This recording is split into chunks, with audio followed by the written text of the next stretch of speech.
Today we will be discussing models, but a very specific aspect of models, which is bias and variance. So this is the best way for me to share my screen right now. Mirroring doesn't work with the new macOS. I tried, so let's just jump into that. When we discuss models, we can discuss many different aspects, and we will discuss many different aspects. But for now, I will be just focusing on bias and variance. We, uh, we will start with mathematical underpinnings of this. And I don't like how bias and variance is usually introduced and usually presented in courses and elsewhere. It's not intuitive for me, and I usually didn't understand this. So I will start with a mathematical approach, and then I will share with you some intuitions, and finally we will get to the definition. So what are we doing? We have some real-world process. So let me actually just draw something for you. So let's say we have some observations, and we want to create a model that would approximate those observations. So the thing is that in the real world, there is some real process that is creating this set of observations, and we will call this real world function that generates those as f of x. So let's say that this is x, then this can be f of x. But the thing is that maybe there is some noise, and usually there is some noise added in the real world. So we are also adding this noise parameter that is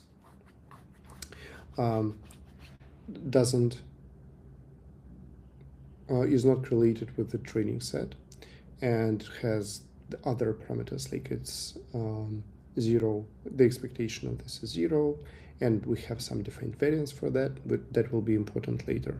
So essentially this is irreducible noise, just because the real world has some noise, whatever you do.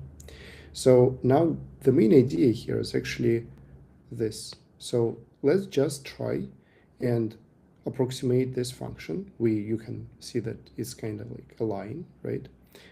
But let's try and approximate this function using different data sets.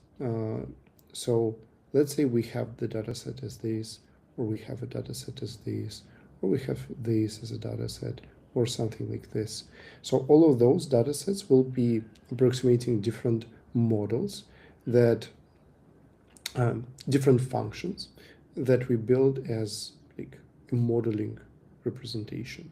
So then we just use all the possible training data sets and we create the estimate. So what is this estimate? We have used some data set D, right? And for this data set D, one of those, let's say this one, we now have created a function. Let's draw it like this, right? So basically we have created this line, and based on this data set, we have created this line. And for a specific point x, we have figured out what will be f hat of this x. So this is what we will be analyzing throughout bias and variance analysis. Okay, so the error at this point x, what would it be, right? It would be the real value y, that is the correct real world value, and then we are subtracting f hat of x. So we, as you can see, we are not actually adding y of x or f hat of x here, even though we are actually thinking this way. Why we are not doing that? Just so that our formulas don't become even more cumbersome, but assume that everything that we are discussing is discussed about one specific point. So now let's just figure out how we can transform and derive this particular formula so that we figure out what are the paths that contribute to this error. First of all, we do the simple arithmetic. We basically subtract and add back the same term. And then we use this square to create like a square of a sum, use a square of a sum formula, which, as you might remember, would be first you square the first element, then you square the second element, then you add double multiplication of the two elements. So this is it. We still have our expectation outside for this whole thing. And now let's go into more detail and discuss those things one by one. So we will start first with this thing. And as you can see, this thing is actually the same as this y, because y is f of x plus epsilon. So we basically just substitute y to for f plus epsilon, and we leave this as it was before. And then just to highlight what we are trying to do, we are selecting two pieces for this square of a sum. And as you might imagine, we will be again using the formula for a square of a sum. So if you use the formula, we will have a square of this, and then duplicated multiplication of both of these. And you can see here are those, right? So first, square of the first element, square of the second element, and duplicated multiplication. Okay, sounds good. You might have already seen that we actually have used linear. Okay, the fact that expectation is a linear thing, and we can like expectation of a sum is a sum of expectations. So here we have now sum of three expectations, and let's look into each of those independently. Okay. So this first thing, why have we removed expectation here? Because this is a constant. So whatever x you take, the function will be the constant. And this will be not a constant, but like f of f hat is a random variable because it depends on which data set D you have chosen. But the expectation over all possible data sets is also a constant. So this thing just disappears. The expectation of this is just the same as this thing itself because both of those elements are constants. So that's how we get this first element of a sum. Then this, by definition, we have defined that this epsilon has a variance of sigma squared, so that's how we get this sigma squared. Now, if you take this, there is like effect that this is still constant, so you can bring it outside of the expectation. So it will be basically f minus, sorry, let me try to be more accurate. So it will be 2 times f minus expectation of f hat, and we bring it outside of this whole thing, and then we have expectation of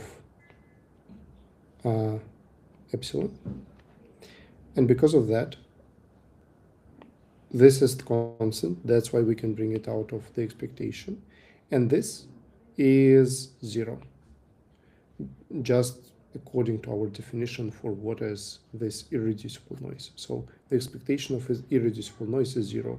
So that thing basically disappears. And we get these two elements out of this first element of our equation. Now, we also need to cover this a little bit. So I don't want to derive that in the same way for a long time, but just trust me that you can substitute this y also with f of x plus epsilon, and then you can do some multiplications, and afterwards you will see that again you're getting basically constant, expectation of constant, and then you will be subtracting f hat minus expectation of f hat, which will be just which will be 0. And then there will also be like a multiplication between two elements where one of the elements is epsilon, and conditional on a specific data set that you have chosen, these values, like the expectation of epsilon, will again be 0. So essentially the whole idea is that this will disappear. So this element disappears, this element stays, this element is transformed into these two elements, and in the end, what are you getting? You're getting this final formula. So what is this formula? It actually is our bias, variance, and irreducible error combination. So we got this error just because of this epsilon variance. Then this variance is the same thing as this here. It is just like we can change signs easily under the square. So we can change those here and we get this subtraction. Now, this bias is also coming from this, from here. And we also exchange this, change the sign here. So that's the mathematical foundation. And as you remember, that was the whole idea, that we can just try to train our model on many data sets, and assuming this, we get that the error can be split into 3 parts. And one of those parts is irreducible, so we cannot do anything about that. But for the other two, we can do some improvements, choosing a different model, right?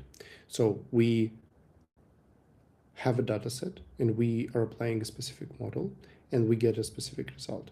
But we can choose a different model, a different kind of model, different type of model. Let's say we have linear regression. Let's say we choose polynomial regression. It will be a different model, different approximation. And then we can measure those things for a specific model that we have chosen. Just to give you an example, right? Let's say we have this this thing that we are trying to model, which is we have a creator, and this creator, let's say they have like some followers, and they have video length, and then we just want to, based on those two values, 2 columns, we try to predict ads revenue. So they are publishing like a new video or whatever. So how much will they earn from that? So what can we do? Let's say we have like those 100,000 people, but we can create 100 sub data sets that we will use to train our model. Let's create some our model F on each of those data sets once, and make a prediction for this final user. So for this particular point X, right, that we were discussing. So we make this prediction using 100 different models. Now, how does it split into bias and variance? So bias, we will have those predictions. So F hat here is a prediction for this value for each of those models. But then we average it out and we subtract with the true value. The true value for how much this person got is 300. So what would it mean to us? It means that if we have a model that is systematically wrong, then it will make systematically wrong predictions. So they will not like average out, and it will be systematically far from some true values. Like for example, here true value is 300. If we are systematically wrong, we will be constantly getting big difference between the average prediction that we are making and the true value. And variance will be just a distribution, like the variance of this prediction. So we have many different predictions, right? Let's say we have like 301, 305, 400, 295. So those are all the possible predictions that we are making using all the different models. And variance of this value is the variance of the model that we are using. So if our model is predicting very different values depending on which dataset, which sub-dataset are we using, then it has high variance. And if it's systematically wrong, it has a high bias. So finally, the definition that I have promised you, right? So bias is an error that is caused by approximating the real world problem with a simplified model. So the model that is not flexible enough, that is too simple, that cannot predict, cannot guess the right point, it has high bias. So it is systematically wrong in kind of predictable ways. And variance, it measures how much a specific prediction is depends on the data set that was used to train this model. So if you choose a different data set and then you try to predict the same X when you train the model on a different subdata set, how different will be your prediction? That's what variance is predicting. Because if you have a high variance, then on average, you might be doing a good job, but for any particular subdata set that you're using, you might be doing a bad job, right? And when we consider the real world, we are always using some sub-data set of the data. That's the important point here. Whichever model we are training, we are always choosing some sub-data set from all the possible combinations of our observations that can happen in the real world. We have just some subset of those. So we cannot train the model on all the possible data. We always just choose something. And because of that, we will always have some variance, like at least the idea of variance, because we are choosing a subdata set. And if our model is sensitive to the subdata set that we have chosen, then we need to account for that. And the same thing goes for bias, right? We will always try to approximate the world that is extremely complex with some simplified model of this world, ignoring the things that we want to ignore, but that would also reduce our ability to estimate things precisely. So that is bias. Okay, so the next thing that I will be discussing is loss functions, but I won't be doing that today. I guess subscribe to the channel if you want to see the next part of the series. I'm not promising when this will happen, but hopefully soon. Thanks everyone who was watching this. See you next time.